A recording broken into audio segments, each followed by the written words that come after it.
నా కాన్స్టిట్యున్సీలోనే, జిల్లా కూడా కాదు.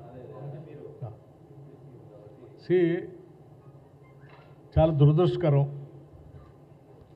ఒక రైతు ఆత్మహత్య చేసుకోవటం చాలా బాధాకరమైంది.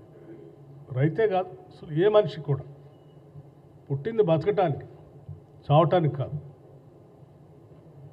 బతకడానికి కావాల్సినటువంటి మార్గాలన్నీ ఎత్తుకొని మనం ముందుకు పోవాలి తప్ప ఎవరు కూడా ఇటువంటి ఆత్మహత్యలు చేసుకోవటం అనేది కరెక్ట్ కాదని ప్రగాఢంగా ఈ ప్రభుత్వం నమ్ముతుంది. అదే చెప్తా ఉంది.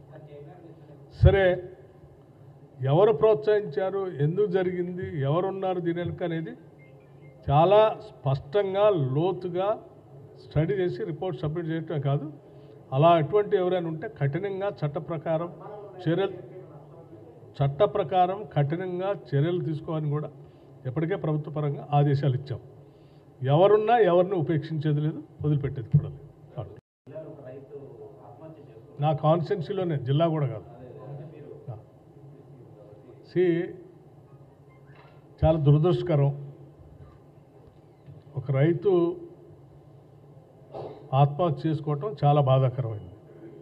రైతే కాదు, అసలు ఏ మనిషి కూడా పుట్టింది బతకటానికి, చావటానికి కాదు. బతకడానికి కావాల్సినటువంటి మార్గాలన్నీ ఎత్తుకొని మనం ముందుకు పోవాలి తప్ప ఎవరు కూడా ఇటువంటి ఆత్మహత్యలు చేసుకోవటం అనేది కరెక్ట్ కాదని ప్రగాఢంగా ఈ ప్రభుత్వం నమ్ముతుంది. అదే చెప్తా ఉంది.